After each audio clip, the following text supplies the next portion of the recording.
what we want to do is use sports as the greatest metaphor for life.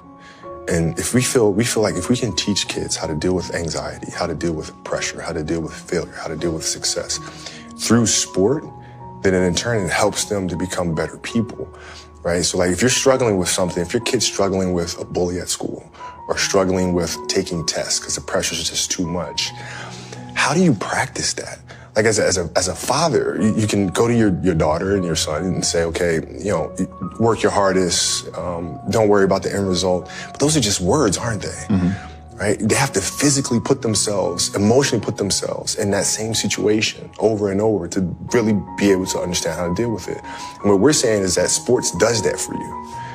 So now through sport, when you practice every day and you're playing these games and you have these emotional challenges, you get used to figuring out how to navigate yourself through, which in turn helps you to become a better test taker and vice versa. I think the goal is always to win championships. No matter where you go, that's the goal. And that's his goal, that's Rob's goal, that's Magic's goal, that's Jeannie's goal, Rondo, all the guys, Kuzma, Lonzo, they all want to win championships, man. So that's what they're gunning for. Well, you don't need to win a champion. Well, you're asking me, you have to win championships. This is why we play. This is why we're here, is to win championships. And, he wouldn't have came here if he didn't expect to win championships.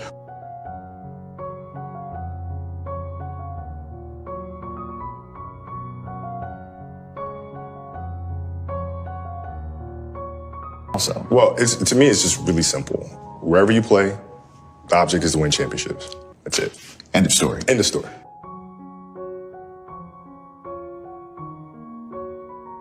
Never. Here's the thing, is for us athletes, it's really hard to transition from that, right? And I was really personal about it when I wrote Dear Basketball. But that is the true challenge of finding what comes next and finding something that you love to do every bit as much as you love your first passion. That is the challenge for us. And I think, unfortunately for us athletes, we've been pigeonholed into thinking that we can only be one thing. And so when I retired, everybody is saying, okay, he's too competitive. He's not going to know what to do with himself. He's going to have to come back. I took that as a personal challenge of them thinking I'm this one-dimensional person, that all I know is how to dribble a ball, shoot the ball, and play basketball and compete at that level. And so I took that as a personal challenge. I will never come back to the game, ever. I'm here to show people that we can do much more than that.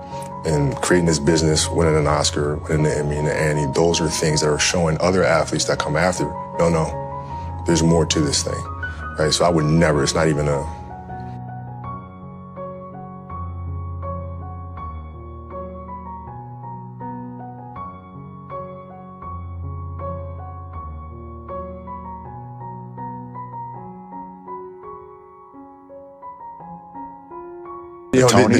the challenge became, how do I take the lessons that I learned through the game of basketball and translate them into building the studio, right? What are the things that I can take from that? The discipline, the commitment, the team and community.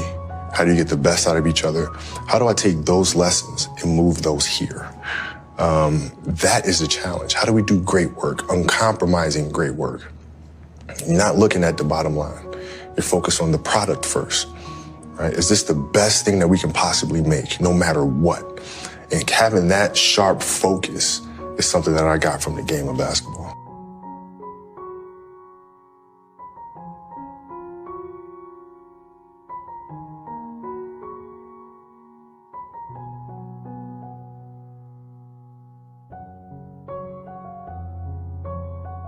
I'll sit and I'll think and I'll create. I write them all out. And create the characters, create the rules, the structure. And then you kind of got to go with your gut. You got to go with your gut and see, are we creating something that's been done before? Or is this a project something that nobody's seen before? Mm-hmm. And is it a project that we're not sure that we can do? And if the answer is yes, then 9 times out of 10, we're going for that one, right? Because that means we're pushing boundaries a little bit.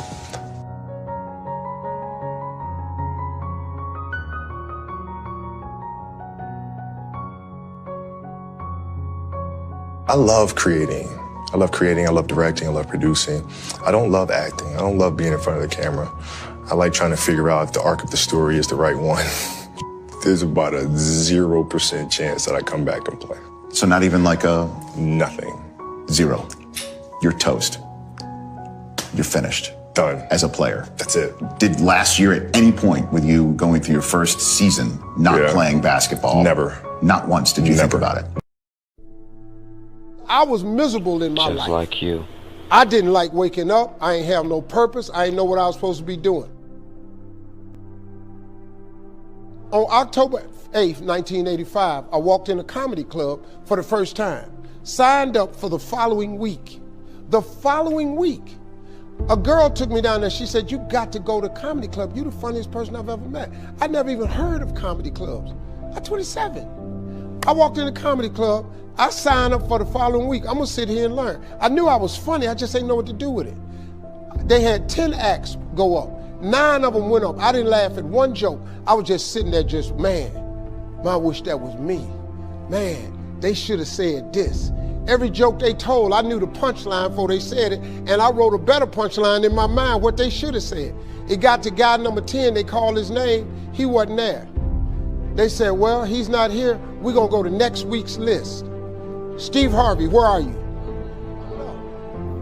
Long story short, I won amateur night that night. I won $50. It was meant to be. It was a 45-minute drive to my house with this girl named Gladys.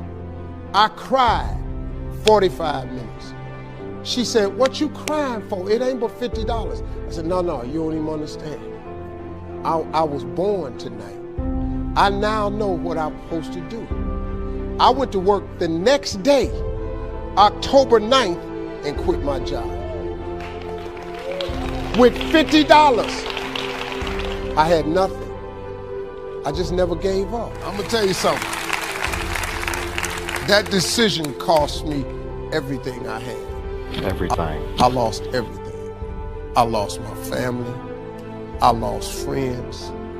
I lost everything. I became homeless. I lived in a car for 3 years.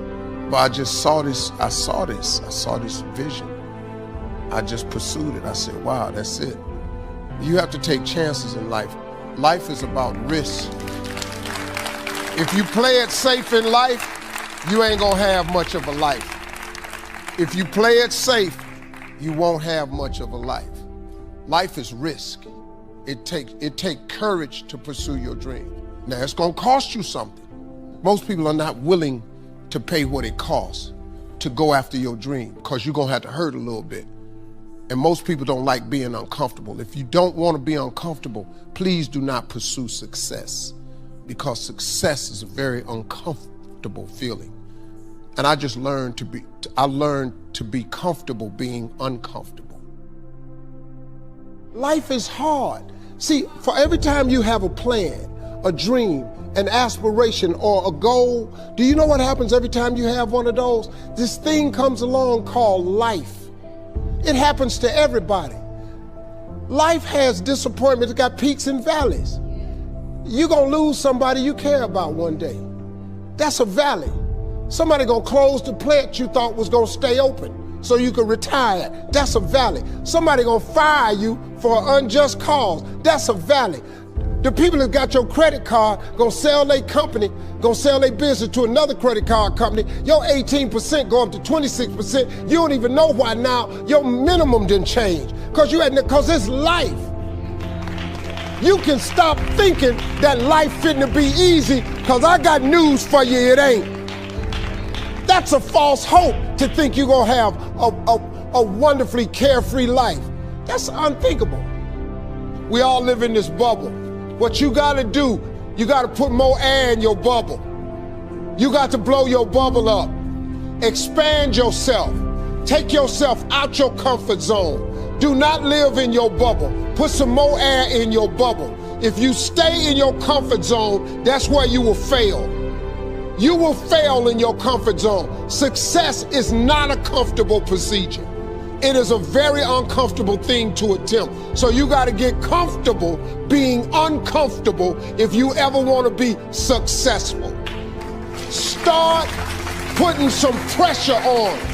Put some pressure on yourself. Get out here and get about it. Look, I'd love to sugarcoat this thing for you. I'd love to tell you, look, you can go out here and get rich, do a couple of things. That ain't happening. You got to get real doggish. You got to get downright funky if you want to make it. Now, like I was telling you before, if you want to be ordinary, you ain't even got to listen to me. Just go on about your business. If you think ordinary's cool, ain't no problem. It's some really, really wonderful ordinary people. But if you are sitting in this room and you have extraordinary aspirations, then you're going to have to do extra. You put extra on top of ordinary and you come up with extraordinary. It's no other way. I'm sorry, but here's the fact. All of you have extraordinary capabilities. All of you.